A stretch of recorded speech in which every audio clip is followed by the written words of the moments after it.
waves keep crashing and crashing over me.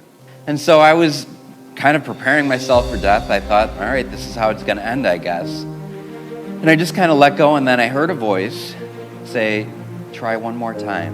And it was from that voice, which I do believe was an angel, that got me to try one more time and to swim out of the wave. This is Touched by Heaven, everyday encounters with God, because God is speaking to you and me and the church and the world, and here on these episodes we get to listen in on the conversations.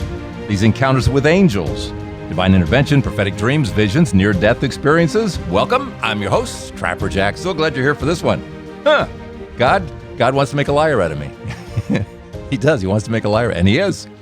Here, I'm always telling you that all these stories is amazing, over 300 episodes, and even in the same category, if you will, it's always a different story. It's always very unique. And here today, he gives me 3 stories, all the same. Exactly the same. Exactly the same. All 3 guys are in the seminary. All 3 guys are off the continental U.S. All 3 guys are with other seminarians. All 3 guys are going to the beach. All 3 guys go into the water. All 3 guys are taken by a riptide. All 3 guys are not able to get back to the shore. All 3 guys are going to drown. All 3 guys are going to be dead seminarians. There are currently 3 priests out there serving God that should have been dead. By all accounts, they should be dead, but they're not. All 3 guys are delivered an angel. It's the exact same story over and over again. I'm sorry. Spoiler alert, you just found out what's going to happen. However, there's a little bit more to it than that. But we're going to go back a few weeks when this began. It was the episode, I hadn't run it for like 5 years, and I only ran part of it, but it had to do with Father John, who's now in Phoenix. He's talking about the time he was in Chile. And what was he doing down there? He was seminarian studies, and they took him down there. He's with all these seminarians, and he goes down to the beach, and he sees a sign that says, no swimming after 6 p.m., checks his watch, it's 6 p.m. on the nose. But he knows he's a good swimmer. He's a strong, young swimmer. It's like, I'm good. And he heads out into the water. Now, this time around, I know you may have heard this just a few weeks ago. We're going to listen again with slightly different ears, a little more open in the ear department, and see this a little differently this time. Here we go with Seminarian John. At one point, we were walking down the beach. I broke away from the group. I wanted some time to myself. And the waves were getting pretty tall. I was about to turn 21 at the time. I was a strong swimmer. I thought, I'll be fine. So I decided to go in. And almost immediately, I got pulled out to sea by a riptide, a strong one. And I didn't know that to deal with riptides, you need to swim to the side. You let yourself get drawn out, you swim to the side, and then you make your way back to shore. Well, I fought it head on, and it's like I was on a fast water treadmill fighting this thing. So I tired myself right out. Then I got dragged out to sea, and so I was probably a good 300 feet out. So before I could start to make my way back, and I was coming back in on a slant though, because that was just the direction of the waters. So I wasn't coming straight in. I was getting dragged along the coast, and the direction I was getting dragged in, it was a nightmare because there was a large group of jagged rocks coming out of the surf. So I'm in that direction, drifting. And now the waves are pounding me, and I'm very weak, and so I'm just struggling to stay afloat. So I was almost upon the rocks, and at this point, I was still a good 50 feet out into the ocean, where I started to go under. And I remember praying to God, please save my life. I don't want to die here.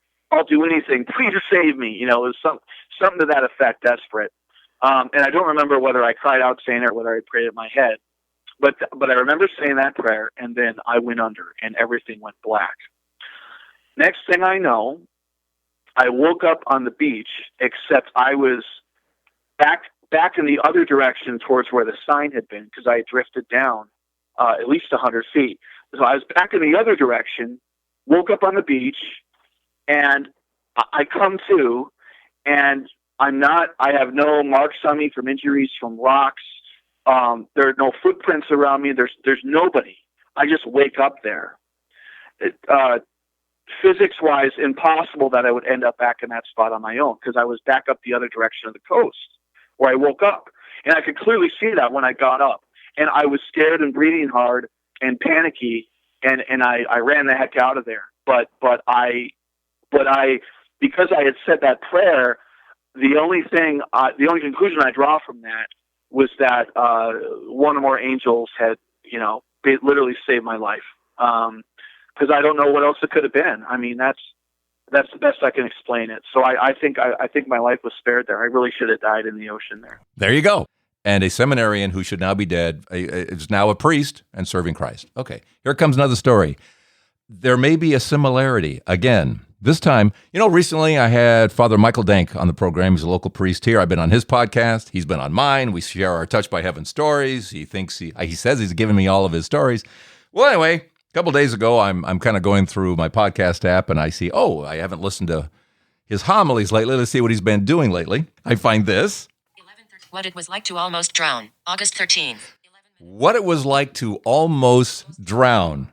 I think he's holding out on us. He didn't tell us this story. So I start listening to his homily. Guess what? Well, he was in the seminary, and he was down in Guatemala, and he was learning Spanish with all the other seminarians, and they all go down to the beach, and guess what he does? Yeah, and he decides to go for a swim because he's a good, young, strong swimmer, right? And he goes out and, I'll let him tell you. And when I got to the beach, it was the biggest waves that I had ever seen coming in. They had to be 12 feet, something just huge coming in. And I love water. I love surfing. I love water skiing. I love swimming and diving. And I looked at that and I thought, I have to ride one of these waves. And so I ran out there and tried to swim over the first wave, and I was having trouble getting even over the first wave, over the first break to get to the second wave to ride it. And I finally got over the first wave, and as I did, I realized very quickly that I was out of control and that the undercurrent was sucking me in. And as I mentioned, I'm a very strong swimmer, so I thought, no problem, I can swim out of this. So I just started swimming. I did the thing you're not supposed to do, which is swim directly to the shore. You're supposed to swim out of it or just rest. I swam as hard as I could to get over the first wave, and I couldn't make it. And so the waves just kept bringing me back and crashing over me and bringing me back further and crashing me over me. And my friends, the seminarians, were on shore, and they're screaming, come back in, come back in. I'm like, I'm trying. So as the waves keep crashing over me, and I'm getting more and more tired because I'm swimming really hard to try to get back in, one of them crashes over me, and I had my mouth open, and I took a mouthful of water, sucked in a mouthful of water. So at this point, I can't breathe. I'm kind of choking the water, and the waves keep crashing and crashing over me. And so I was getting so tired that I finally was just letting myself rest. I would just sink in the water and let myself rest for a little bit until I got enough energy, and then I would try again and swim out. And I did this a few times and realized it was completely futile, like there was no way I was getting out of this predicament. And I was totally exhausted. By the way, I learned at this point that drowning's not a horrible way to go, because it was just like I was so tired I didn't care. The last time I'm sinking and I'm done. I thought, okay, this is how it's going to end. And it was interesting because I realized at that point I hadn't asked God for help. The whole time I was just swimming and trying to get into the shore. And so I was kind of preparing myself for death. I thought, all right, this is how it's going to end, I guess. And I just kind of let go, and then I heard a voice say, try one more time. And it was not only a voice, but it felt like a little tap, like a little encouragement. And so I didn't even question it. I just tried one more time, and I swam out of it and was able to get back onto the shore. But what occurred to me is that how late in the game I turn to God when the waves are coming. So when the waves of life are crashing at us, I find that a lot of times I try to handle it myself. I try to get back into shore with my own strength, with my own energy. And that was kind of an eye-opener for me because I realized that I wasn't able to do it. And it wasn't until that moment that I completely surrendered and I said, I'm done, that I heard that voice say, try one more time. And it was from that voice, which I do believe was an angel, that got me to try one more time and to swim out of the wave. Okay, we are now 2 for 2. 2 seminarians down on the water, riptide, angel. Try one more time. All right, want to go for the trifecta? You heard this one back, when was it? Spring sometime? I was talking to Steve, not a seminarian, but he was talking about this time he was with a bunch of seminarians. This was 47 years ago. One of the seminarians was his brother, who's now the bishop of El Paso, Texas. So they're all down off the coast of Texas on an island. And this one seminarian arrives late, and again, Steve and the seminarian Paul are going for a swim the next morning, and they're swimming way out there. They're going way out because Steve still thinks the water is like it was yesterday when the tide was out, but the tide is now in. And so these sandbars that his feet are looking for as they go out to stand on and get rest, they're not there. They're just swimming out and going, well, where are these things? And swimming out. And now they're way out there. They're too far out. They have exhausted themselves out there. 70 to 100 yards away from the beach. And the waves were throwing us back and forth, and there was kind of a riptide. And we got exhausted. And Paul turned to me and he said, Steve, I think we should go back. I said, yes. So I turned around and we were going to swim back to the beach. And by the time I got to where I could feel the earth under my feet, when I reached down, I was thrilled because I was exhausted. I was so tired. And I reached around to say something. I turned around to say something to Paul, and he wasn't there. And I started and my heart just went into my throat. And I'm like, oh my gosh, where's Paul? And I looked, and finally I couldn't see him at first, but then I heard very faintly coming over the waves a cry of help. And I looked toward the direction it was, and I saw his head, and he was further out than we'd been in the first place.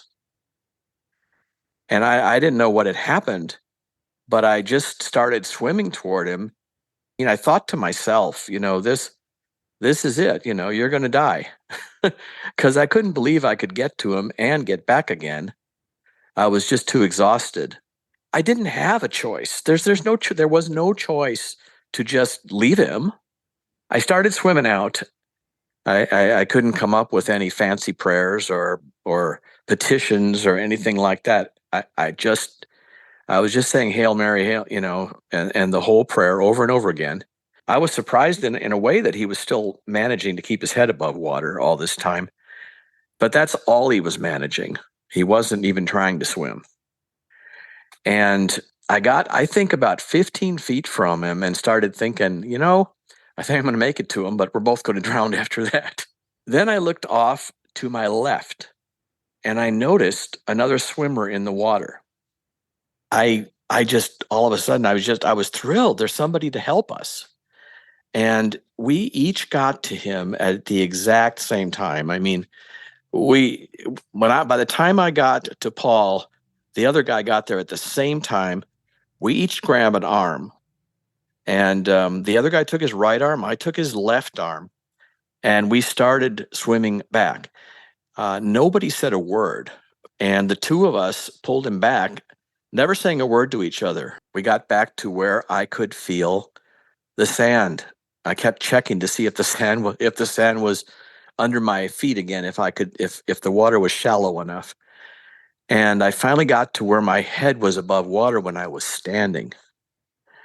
And so I helped Paul go in further. And as soon as the water couldn't support us anymore, we both went down on our knees. We were that tired. I've never been that tired before or since, not even close. I didn't know you could be that tired.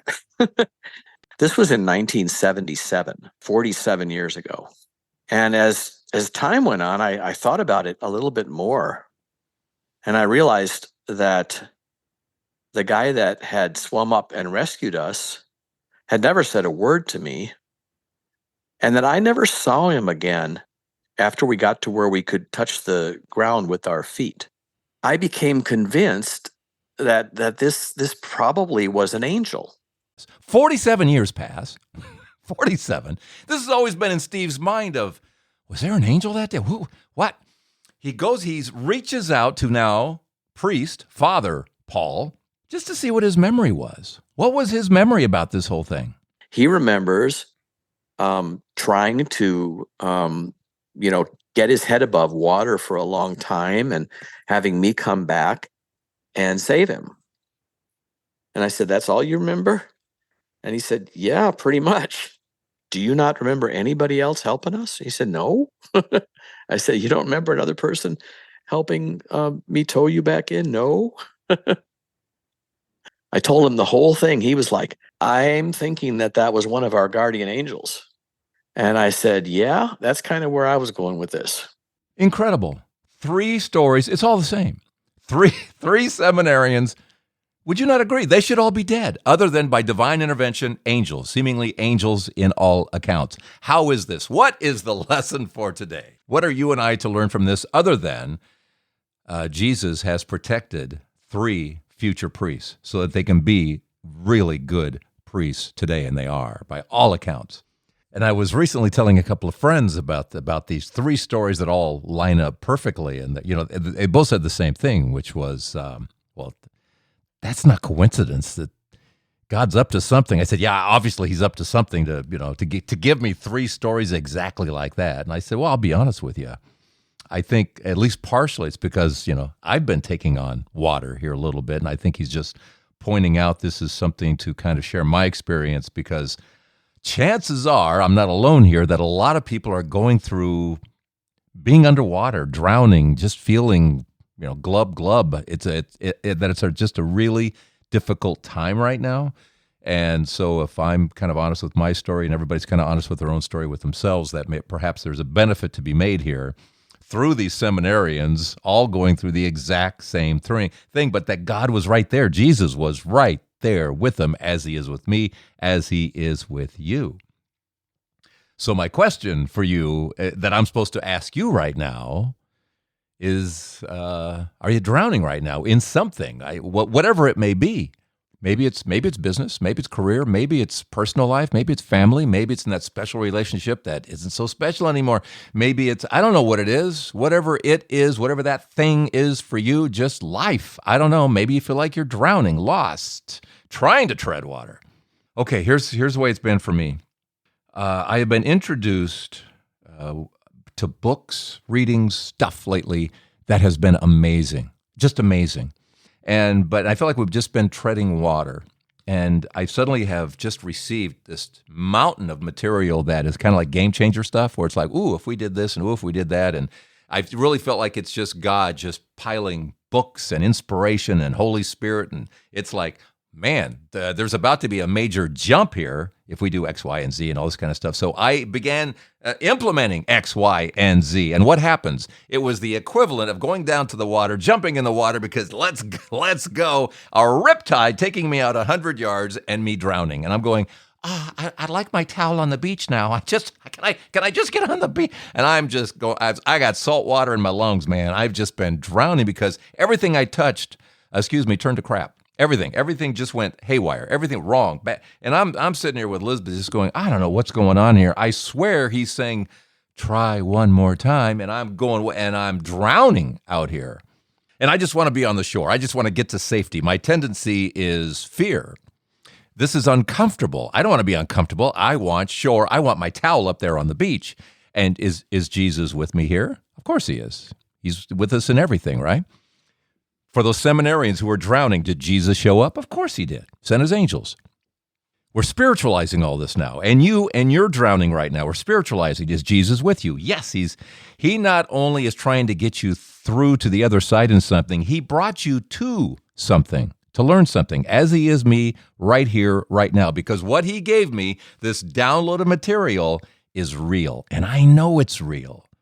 And yet he lets me go under thinking, why did everything I just touched turn to junk? What? Nothing's working here. Try one more time. I heard a saying recently that when we are faced with challenges in those times of stress, we do not rise to our level of expectations, meaning When we fantasize about how we'll be in a certain situation, oh yes, I will do this and that. No, we sink. When we're challenged, we sink to our level of training.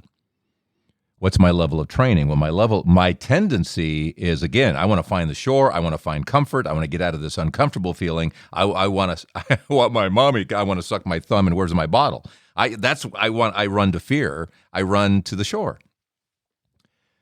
I sink to my level of training. What's my training? You pray, you stop, you say, hold on, wait a minute here. Wait. Do I feel like I got inspiration? Yes.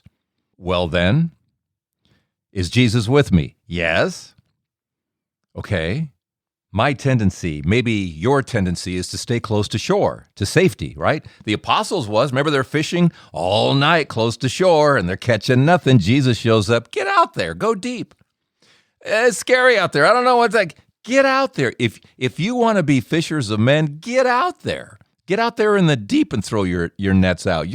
Because Jesus knows, if you just stay out there and go deep, quit trying to get to shore in safety, there's something out there, and I know it's there. I've given you the ability. Get out there and now go get a real catch, And so they go deep. They turn the other way from shore, and they go deep. And, of course, there's this huge catch. They have 2 boatloads of fish, right? What a catch. And then he gives me a dream. I'm in the ocean, only this time I'm looking outwards, not to the beach, but outwards. To my right, there's a landmass. To my left, there's a landmass. So I'm not I don't feel alone. I feel like, okay, I'm kind of in a cozy place here, kind of a cove-like place. But I'm out there a good distance out in the ocean, but there just is a landmass left and right. And suddenly before me, splashdown of a Gemini spacecraft. Remember those things that were flying around in the 60s? Okay, it's a Gemini. I know that. I can tell. I was so into the space program. I could tell you anything. Astronauts, I could tell you anything. So I was very much into it. So I know that's a Gemini spacecraft, and it's splashing about 40 yards away. And there was this sense, the words, end of the mission. And I'm thinking, end of the mission? Yeah, but it wasn't the end of the space program. It wasn't the end of the goal. The goal was the moon, right? This is Gemini. This is still in training. This is still learning, right? This is formation. This is formation so you can get to the moon for the moonshot. And for us, the moonshot is greater evangelization, much greater evangelization. And not in a little Gemini capsule. That's just for 2, me and the missus, We're going to need help. Apollo, that's for more than 2, because we're going to need some help to reach the moon in our evangelization. We're going to need a lot of help along the way. Something greater's here. Go deeper, right? Go deeper for the big catch. But there's a big catch still to come. But I have to cast away the fear of wanting to go to shore. How about you? You want to run back to mommy somehow too? No. Is Jesus with you? Okay. You're not going to rise to your level of expectation. You're going to sink to your level of training. What's your training? What are the fears? What are you trying to catch? What's your catch? What's your goal? Let's use a movie analogy. Field of Dreams. See it? Kevin Costner plows under the cornfield to build a baseball diamond. Crazy, right? And let's spiritualize it because he hears a voice, God, right? And God seduces him. If you build it, he will come. Who's going to come? I think it's Shoeless Joe Jackson from the White Sox. And he does come. But God has a much bigger plan than that. He always has a much bigger plan than we think. So he's seduced by God. He's plowing the field under. His neighbors are going, what an idiot. He doesn't care. He's linked up with God. And then comes the drowning. You're going underwater, buddy. You're going to lose your farm. You have no money. And here come all the creditors. And now where's your faith? Now what are you going to? And now he's ready to collapse. He's ready to go for shore. He's ready to suck his thumb and say, I give. I quit. And Jesus is there going, I'm the one that gave you the message, pal. What are you going to do now? And this is where we're called to courage. Staying in the water, even though it's not comfortable, turning out to the deeper, and he stays with it. And what's the end result for the Field of Dreams? Shoeless Joe Jackson? He's there, but there's something greater. Dad shows up. A relationship that had soured so badly. His dad shows up. For what? Want to have a catch? That's the big catch for the Kevin Costner character, playing catch with his dad because he didn't do it because he was so angry at his dad. And here he is having a catch, literally having a huge catch with his dad and reconnecting with his dad and forgiveness and the love of God from above. And it's gorgeous. It's gorgeous. It's his moonshot, you know? He didn't even see it coming. He was in training. He was being brought along in complete faith. This is all crazy. And then dad shows up and he has a catch. And if we just could learn to do that and see all the times in our lives that we are brought to something and we do not rise to our level of expectations, we sink to our level of training. And you and I are brought to this point in our drowning not to swim back to shore. The apostles told to go deep. We're told to turn around and go deep because there's something greater here. He's not only trying to get us through to the other side. He not only brought us through this, he's bringing us to this. It's testing day. You going for shore or you going deep? There's a huge catch out there for you and for me if we stick with Jesus, who's right here with us. He's not going to let us drown. This takes true trust. This takes true faith. I'm flashing on a guy not far from here right now. He's up on an intersection. He's got signs on all four corners of this intersection. And he's got signs, and all it says is, trust Jesus. That's it. There's this one guy. That's his ministry. He's got four signs up there on the four corners. No matter where you're coming from, you're going to see, trust Jesus. Amen. Oh, okay, this is a good time to play this for you now. About these other seminarians that were also about to drown. Incredible. How many are there? These guys that were in formation, to become priests, to ultimately become bishops. And again, there was this one day, and Father John Ricardo is going to take you there. I love this guy. I love what he talks about. I love his preaching about the rescue project. Look that up. Father John Ricardo, he tells the story when these guys, they were going down. Like maybe you're feeling you're going down. And no matter how turbulent the cultural or the ecclesial or the personal waters may become in the future, I don't have to be tossed to and fro from the waves. Because I think this is happening right now in every one of our lives in one way or another. This is the passage in Matthew 8.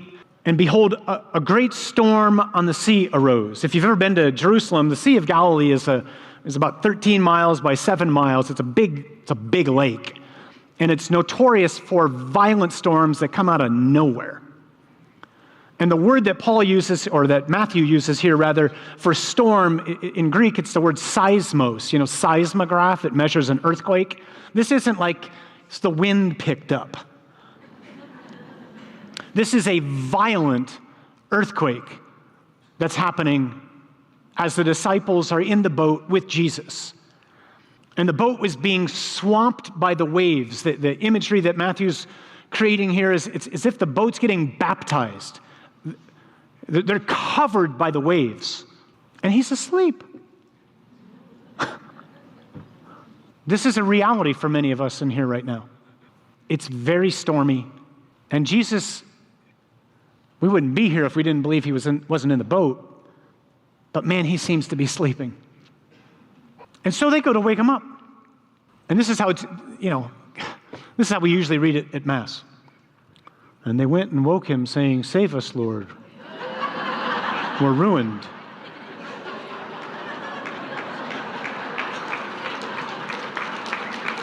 Do you think that's how they said that to him?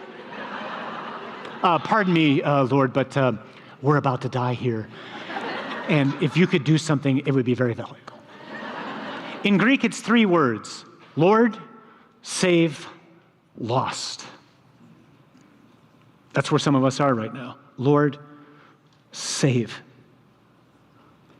I'm lost. And this is how I pray with this scene. So as I pray with this, I picture, Jesus is in the back of the boat, and John's next to him, because John's always next to him. He's the beloved, so, let's deal with it. And Peter's in the front of the boat. And so if you've ever been in the middle of a storm, you can't have a conversation with somebody. You have to yell. right? Imagine being in 50-mile-an-hour winds. You've got waves that are hitting the boat. You've got, the sound of the oars. You've got a lot of noise. You can't just have a conversation. You have to scream. So John is like shaking Jesus, going, "Save, Lord, lost." And Peter's up at the front of the boat. And Peter can't hear what's going on. He just sees John trying to shake him. And Jesus looks at him, and Jesus has the nerve to say this: "Hey, what's the problem?"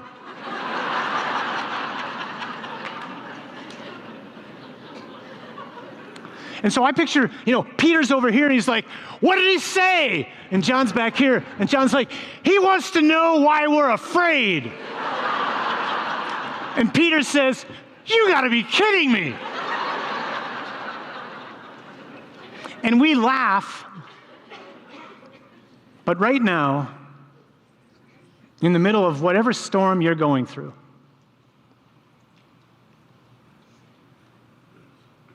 getting old, dreading that doctor's report,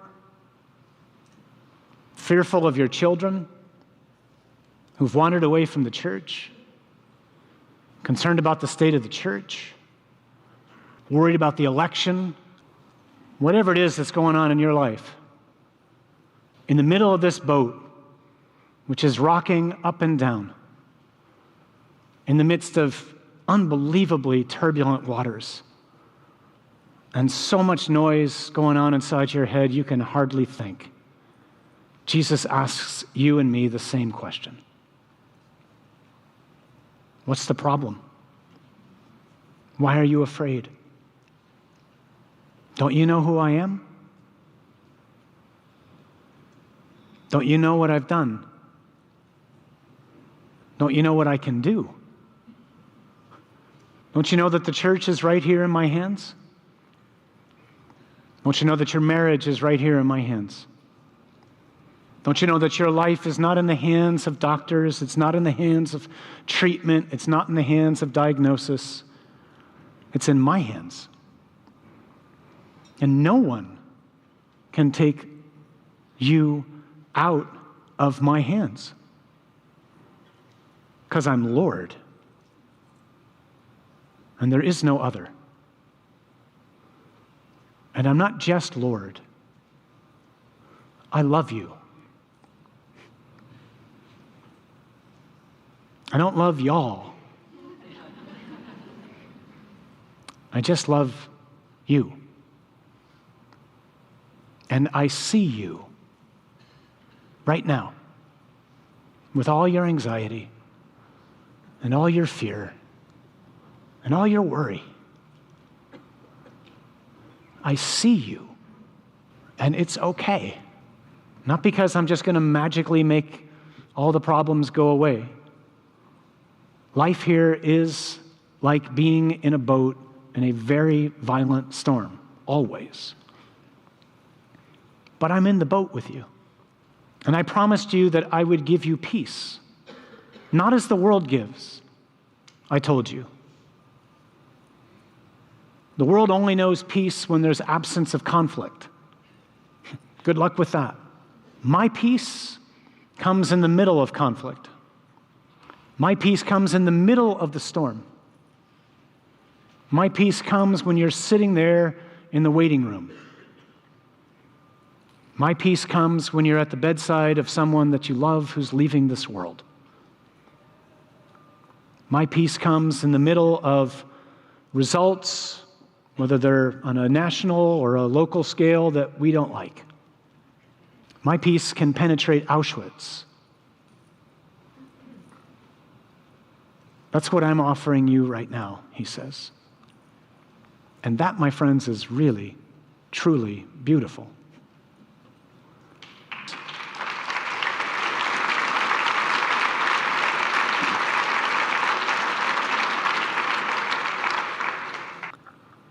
And the apostles look at each other and go, who in the world is this who speaks to the elements and they listen? Well, that would be God. And God has done all of this for us. So that in the midst of all these crazy things that are going on, you and I can, even now at this very moment, walk out of this room today, go back home to our lives with unshakable confidence in Him. I'm not confident in the leaders of the church. No offense to Bishop Barron. I'm not confident in the leaders of the world. I'm not confident in the leaders of our country or my state. I don't have to be. They're not in charge. He's in charge.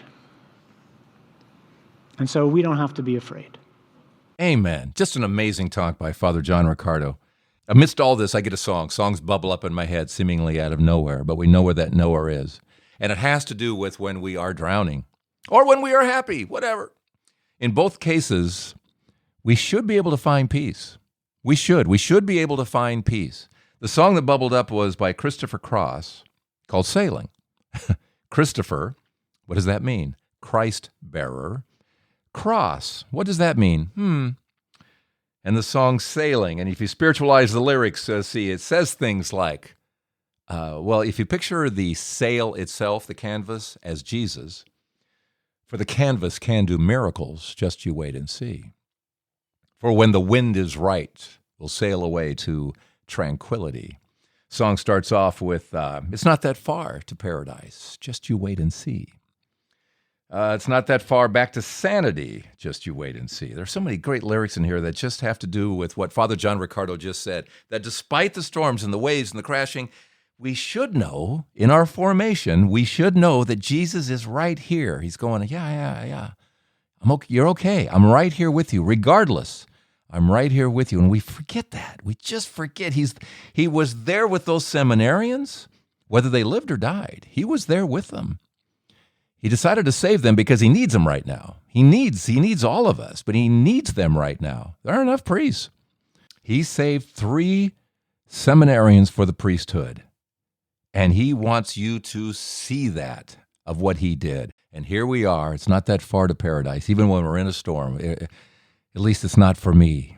For when the wind is right, we can sail away to tranquility. For the canvas can do miracles. Just you wait and see. Believe me. An incredible episode. I love this episode. I love Father John Ricardo. I love these priests who have shared their stories with me, and a friend of seminarians and a brother of a bishop who shared the story. And God brought all of these stories together. He brought these 3 gentlemen to me so that these stories could be shared to you to see how all of us in formation to become closer to Christ have something in common. We all want to get closer, and he's right here. He's this close, even in the storms, especially in the storms. God bless you. You have a story? Let me know. touchedbyheaven.net. Patreon help. Thank you. My shout out goes to Marilyn Duffy. Thanks, Marilyn. We always appreciate that. Go to patreon.com or here to episode. Oh, it's 333. Isn't that interesting? Episode 333. And I'll see you next week here at Touched by Heaven. Everyday encounters with God. I'm Trapper Jack, asking that question of the Apostle John. What'd he say? He wants to know why we're afraid.